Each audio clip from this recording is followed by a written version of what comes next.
Assalamualaikum warahmatullahi wabarakatuh. Alhamdulillahirabbil alamin wa bihi nasta'in wa ala umuri dunya waddin wassalatu wassalamu ala asrofil anbiya'i wal mursalin sayyidina wa maulana Muhammadin wa ala alihi wa sahbihi wa barik wasallim ajmain amma.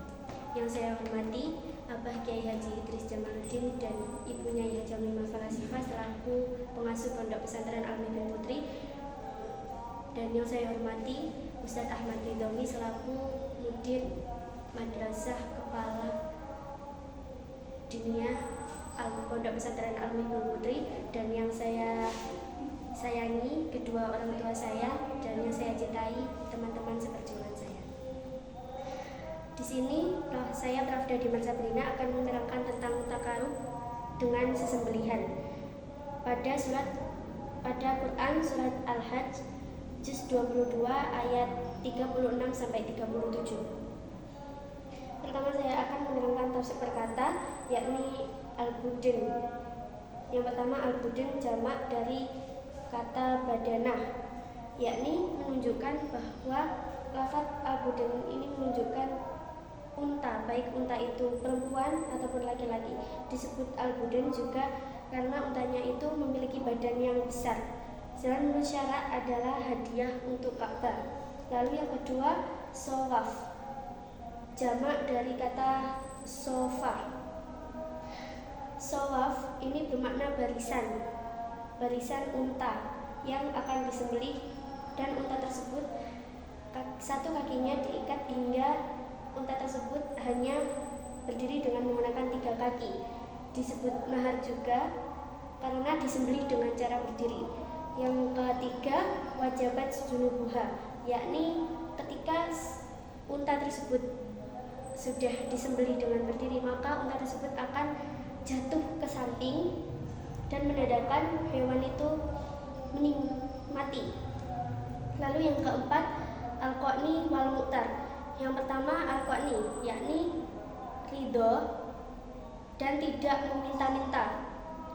Al-mu'tar itu orang yang meminta-minta, tetapi ada juga yang berpendapat bahwa al-qani itu orang yang meminta-minta, sedangkan al-mu'tar adalah orang yang tidak meminta-minta. Tapi menurut Ibnu Abbas, al-qani itu meminta-minta, sedangkan al-mu'tar itu orang yang hanya mencari muka saja tetapi tidak meminta-minta. Langsung ke makna global. Makna global itu Allah memberikan unta itu sebagai syiar Islam dengan cara mengiringnya ke Baitullah, mengalunginya, menandainya, menyembelihnya. Juga dengan menyembelih unta tersebut itu akan mendapatkan manfaat di dunia dan akan mendapatkan pahala di akhirat. Lalu ayat kedua menjelaskan tentang daging yang disembelih tersebut, daging unta tersebut itu tidak sampai ke Baitul Haram, juga tidak sampai kepada Allah. Yang sampai kepada Allah hanya kepatuhan, ketaatan, dan ketakwaan. Kepatuhan, ketaatan, dan ketakwaan tersebut akan diterima oleh Allah dengan keikhlasan. Lalu ayat yang terakhir menjelaskan tentang Allah mengingatkan kewajiban untuk bersyukur, yakni kita harus bersyukur dengan adanya unta tersebut hingga kita bisa memakannya, dan juga kita bisa juga membagi-baginya kepada orang-orang yang fakir atau miskin. Lalu kandungan hukum yang pertama, al-budnah itu apakah disebut dengan sapi atau unta? Ulama, pendapat yang pertama yakni pendapatnya para ulama. Para ulama ini menjelaskan bahwa al-budin itu unta, baik unta itu betina ataupun jantan. Dan kata unta tersebut biasanya dijadikan menjadi hadiah untuk Ka'bah.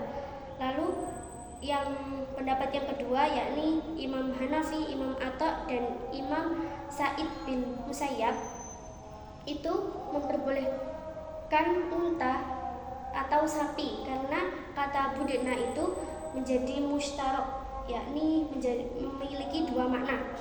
Lalu Imam Syafi'i dan Imam Mujahid hanyalah unta saja. Lalu yang kedua, manakah hewan yang lebih utama untuk hadiah atau sesembelihan? Para ulama menjelaskan tentang hadiah, yakni biasanya yang digunakan untuk hadiah itu hewan ternak seperti unta, sapi, domba, atau kambing kacang. Yang lebih utama adalah unta. Jika tidak mampu maka boleh sapi, dan jika tidak mampu boleh domba, dan jika tidak mampu lagi maka boleh dengan kambing kacang. Begitu seterusnya. Satu orang itu apakah menyembelihnya dengan 1/7 unta atau 1/7 sapi atau dengan biri-biri? Maka jawabannya itu yang lebih manfaat itu yang lebih utama. Lalu yang ketiga, daging yang dijadikan hadiah itu seperti ayat fakulu minha wa ta'amu al-ba'isu al-fakir.